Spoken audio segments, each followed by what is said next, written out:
Capítulo 3. El sueño más común de mi primera infancia era algo así. Me parecía que era muy pequeño y que yacía acurrucado en una especie de nido de ramas y ramitas. A veces estaba acostado de espaldas. En esta posición parecía pasar muchas horas, observando el juego de la luz del sol en el follaje y el movimiento de las hojas por el viento. A menudo el propio nido se movía de un lado a otro cuando el viento era fuerte. Pero siempre, mientras yacía en el nido, me dominaba una tremenda sensación de espacio debajo de mí. Nunca lo veía, nunca me asomaba al borde del nido para ver, pero sabía y temía ese espacio que acechaba justo debajo de mí y que siempre me amenazaba como la boca de algún monstruo devorador. Este sueño, en el que estaba quieto y que era más como una condición que una experiencia de acción, lo soñaba muy a menudo, y mi primera infancia, pero de repente, se precipitaban en medio de él formas extrañas y acontecimientos feroces. El trueno y el estruendo de la tormenta, o paisajes desconocidos que en mi vida cotidiana nunca había visto. El resultado era confusión y pesadilla. No podía comprender nada de ello. No había lógica en la secuencia. Verán, no soñaba de manera consecutiva. Un momento era un pequeño bebé del mundo joven acostado en mi nido de árbol.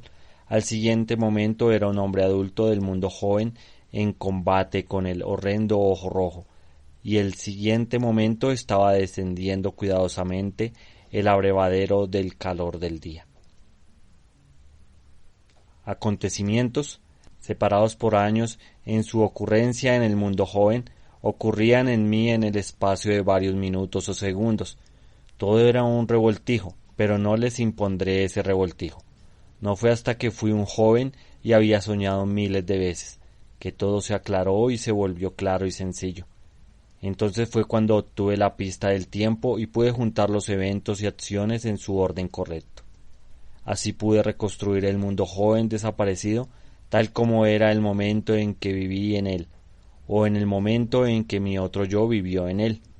La distinción no importa, porque yo también, el hombre moderno, he regresado y vivido esa vida temprana en compañía de mi otro yo. Para su conveniencia, ya que este no será un tratado psicológico, enmarcaré los diferentes eventos en una historia comprensiva, porque hay un cierto hilo de continuidad y acontecimientos que corre a través de todos los sueños. Está mi amistad con Oreja Tajada, por ejemplo. También está la enemistad de Ojo Rojo y el amor de la Veloz. En general, una historia bastante coherente e interesante. Estoy seguro de que estarás de acuerdo. No recuerdo mucho de mi madre. Posiblemente el recuerdo más temprano que tengo de ella, y ciertamente el más nítido, es el siguiente. Me parecía que estaba acostada en el suelo. Era algo mayor que en los días del nido, pero aún indefenso. Me revolcaba entre las hojas secas, jugando con ellas y haciendo ruidos guturales y rasposos en mi garganta. El sol brillaba cálidamente y yo estaba feliz y cómodo. Estaba en un pequeño espacio abierto. A mi alrededor por todos lados habían arbustos y helechos, y sobre mi cabeza y por toda parte estaban los troncos y ramas de los árboles del bosque.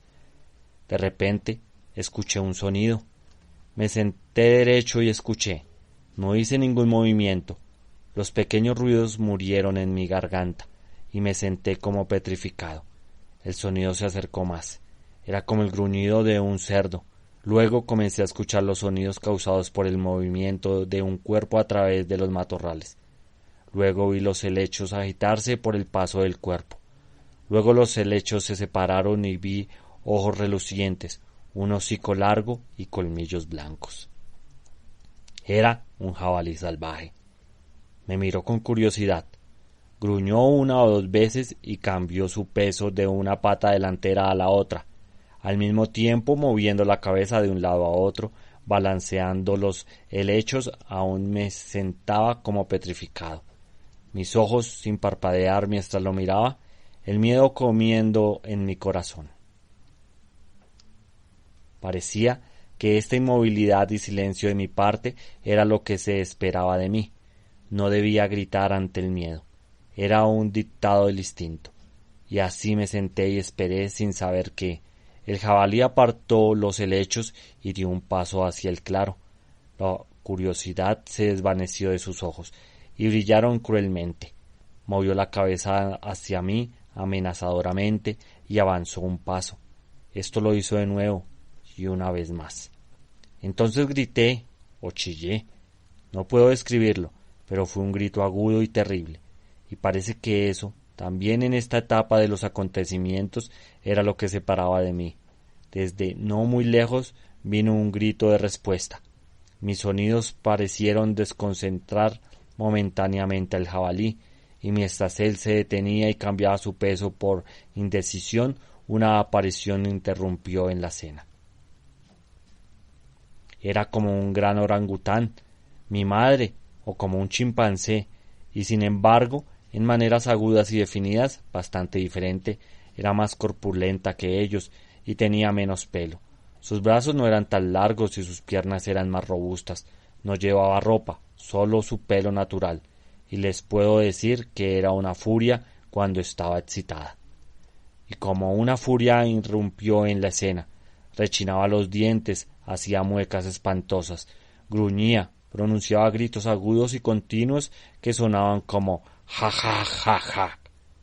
Su aparición fue tan repentina y formidable que el jabalí se agrupó defensivamente y se erizó mientras ella se dirigía hacia él. Luego se volvió hacia mí. Ella lo había dejado sin aliento. Sabía exactamente qué hacer en ese momento que había ganado. Salté a su encuentro, agarrándola por la cintura y sujetándome con manos y pies. Sí, con mis pies. Podía sujetarme con ellos tan fácilmente como con mis manos. Sentía en mi apretón tenso el tirón del pelo a medida que su piel y sus músculos se movían debajo con sus esfuerzos. Como digo, salté a su encuentro, y en el instante ella saltó directamente en el aire, agarrando una rama colgante con sus manos. Al siguiente instante, con colmillo chocando, el jabalí pasó debajo. Se había recuperado de su sorpresa y se lanzó hacia adelante, emitiendo un chillido que era casi una trompeta. En cualquier caso, era una llamada, ya que fue seguida por el apresuramiento de cuerpos a través de los helechos y matorrales de todas las direcciones. De todos lados, jabalíes salvajes irrumpieron en el espacio abierto, una veintena de ellos, pero mi madre se balanceó sobre la parte superior de una gruesa rama a unos 3 metros del suelo, y aun sujetándome, nos encaramamos allí en seguridad. Estaba muy excitada, parloteaba y chillaba, y regañaba al círculo erizado y rechinante de dientes que se había reunido debajo. Yo también, temblando, miraba a las bestias enfurecidas y hacía todo lo posible por imitar los gritos de mi madre. Desde la distancia llegaron gritos similares, solo que un tono más grave, en una especie de bajo rugiente. Estos crecieron momentáneamente más fuertes y pronto lo vi acercándose, mi padre. Al menos por todas las evidencias de la época me veo obligado a concluir que era mi padre. No era un padre extremadamente atractivo, en comparación con otros padres. Parecía mitad hombre, mitad simio, y sin embargo no era un simio y aún no era hombre. No puedo describirlo. No hay nada como él hoy en día en la tierra, debajo de la tierra ni en la tierra. Era un hombre grande en su época y debía pesar unos 70 kilos. Su rostro era ancho y plano, y las cejas sobresalían sobre los ojos. Los propios ojos eran pequeños, hundidos y muy juntos. Prácticamente no tenía nariz. Era aplastada y ancha, aparentemente sin ningún puente, mientras que las fosas nasales eran como 2 agujeros en la cara, abriéndose hacia afuera en lugar de hacia abajo. La frente se inclinaba hacia atrás desde los ojos, y el pelo comenzaba junto a los ojos y corría por toda la cabeza. La cabeza era desmesuradamente pequeña y estaba sostenida por un cuello igualmente desmesurado, grueso y corto. Había una economía elemental en su cuerpo, como había en todos nuestros cuerpos. El pecho era profundo, es cierto, cavernosamente profundo, pero no había músculos prominentes, ni hombros anchos, ni rectitud de miembros, ni simetría generosa de contorno. representaba fuerza. Ese cuerpo de mi padre, fuerza sin belleza, ferocidad, fuerza primordial, hecha para agarrar, desgarrar y destruir. Sus caderas eran delgadas y las piernas delgadas y peludas, eran torcidas y como músculos fibrosos. De hecho, las piernas de mi padre eran más como brazos, estaban retorcidas y nudosas, y con apenas semejante el lleno y carnoso músculo de la pantorrilla que adorna tu pierna y la mía. Recuerdo que no podía caminar con la planta del pie. Esto se debía a que era un pie prensil, más parecido a una mano que a un pie. El dedo gordo, en el lugar de estar en línea con los otros dedos, se oponía a ellos, como un pulgar, y su oposición a los otros dedos era lo que le permitía agarrar con el pie. Por eso no podía caminar con la planta del pie. Pero su apariencia no era más inusual que la manera de su llegada.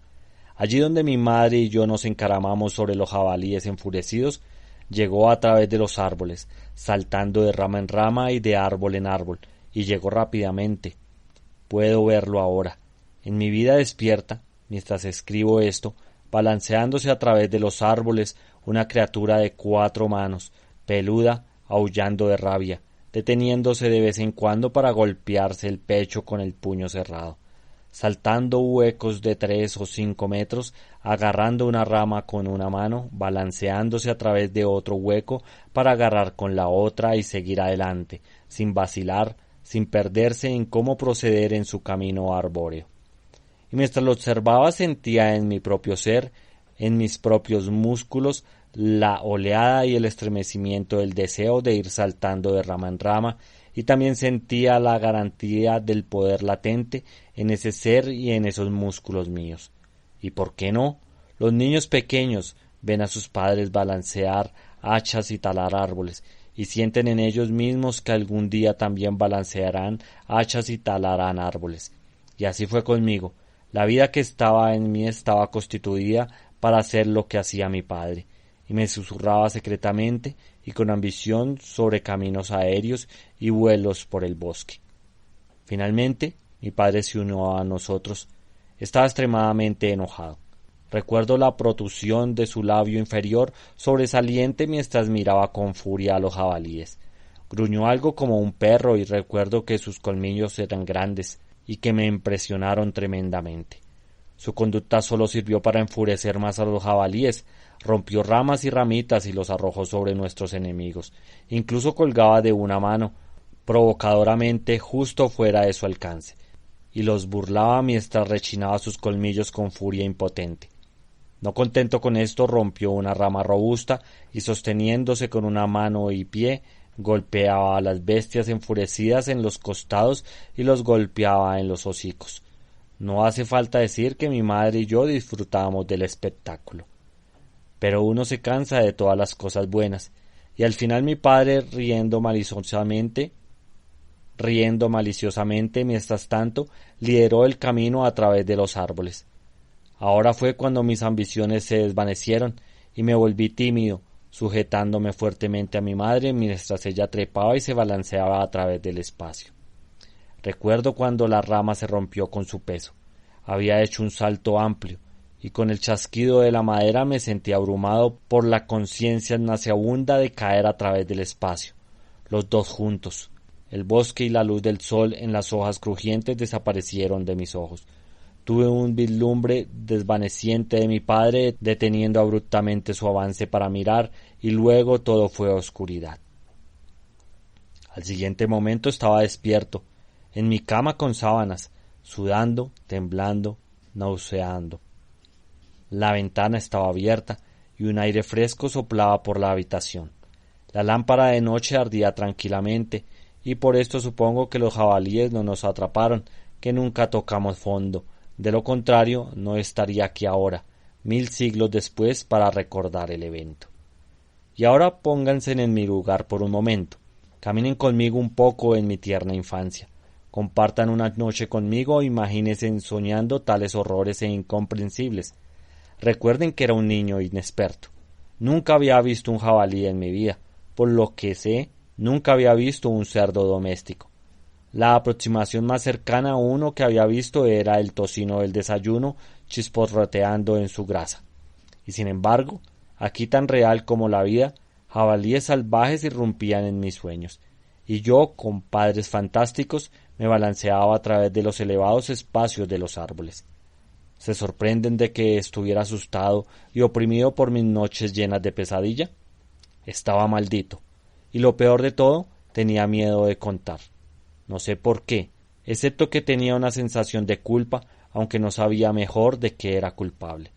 Así fue, durante largos años que sufrí en silencio, hasta que llegué a la edad adulta y aprendí el porqué y el cómo de mis sueños.